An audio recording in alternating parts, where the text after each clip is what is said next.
I'm Cindy Watford with the Blessed Organization, and this is Melinda Bailey. Hello. And we're here today to make an upside down pineapple cake in our stack cooker.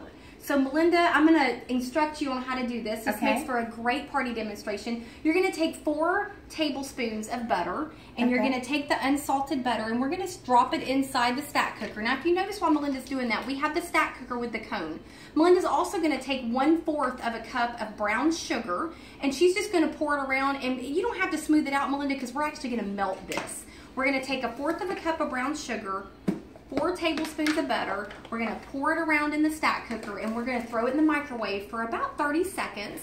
And we're going to let this get nice and melted. And what's happening while we're doing that is because an upside down pineapple cake has to be browned.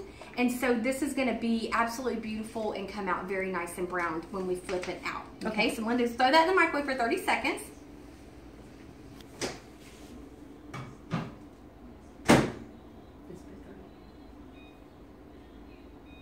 Okay.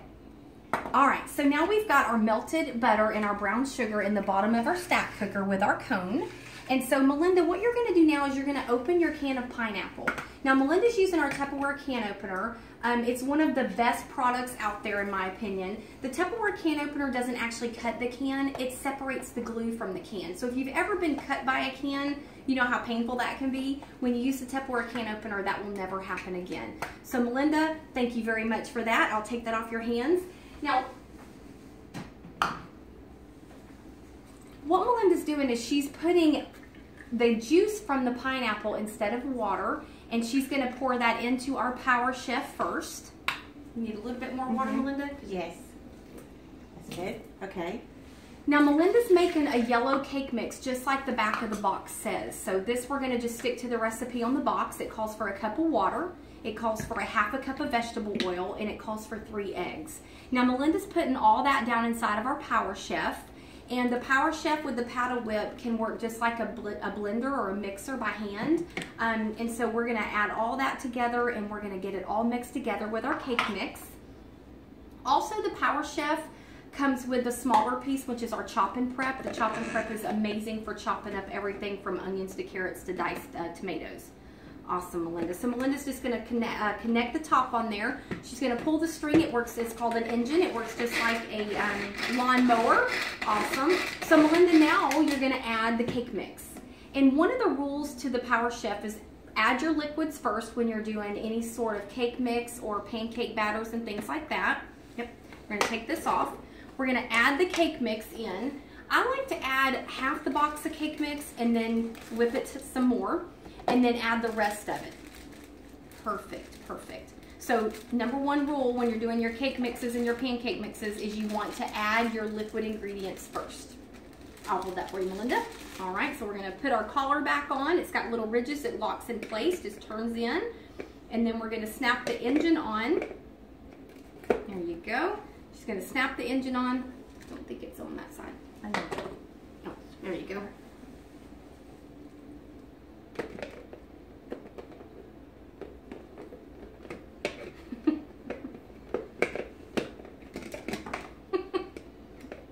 Are you a friend of that? Go ahead. Okay, so now we've added all of our liquid ingredients, 1/2 of our cake mix. All right, and Melinda, if you just want to take the engine off, I'll help you add the rest of your mix. We're going to add the rest of our cake mix in, and we're just going to go ahead and blend that the rest.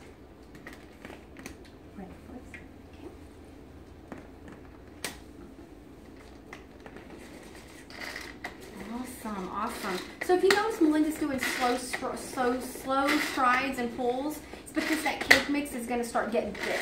The thicker it gets, the little harder the pull's going to be, and that's perfectly normal. Perfect, Melinda. You're good. You're good. Hard. So now, Melinda, we'll go ahead and take the entire top off.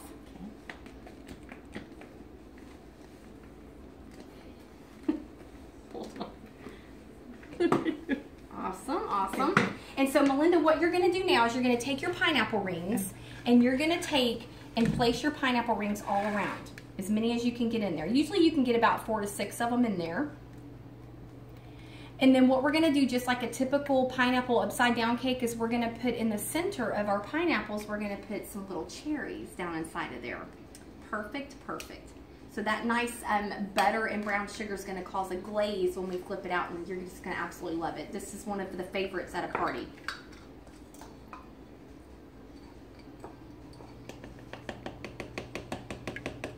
Cute. Oh, steam.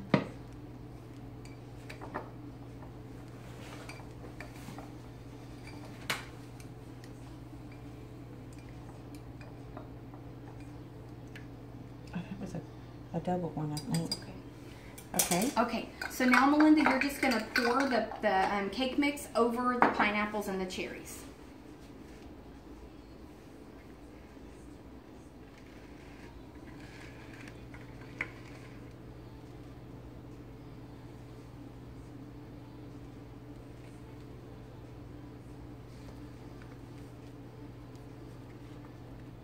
Now Melinda's also using our small silicone spatula. We have a large and a small spatula. Both of our spatulas can withstand up to 450 degrees because they're made of a silicone base, and the silicone base separates itself from the tip, so it's easy to clean. And all we're going to do is we're going to put this in the microwave on 10 minutes. And you do not have to put the top on your stack cooker, but if you wish to, that's perfectly fine. We're going to throw this in the microwave in 10 minutes, and then we'll have a cake.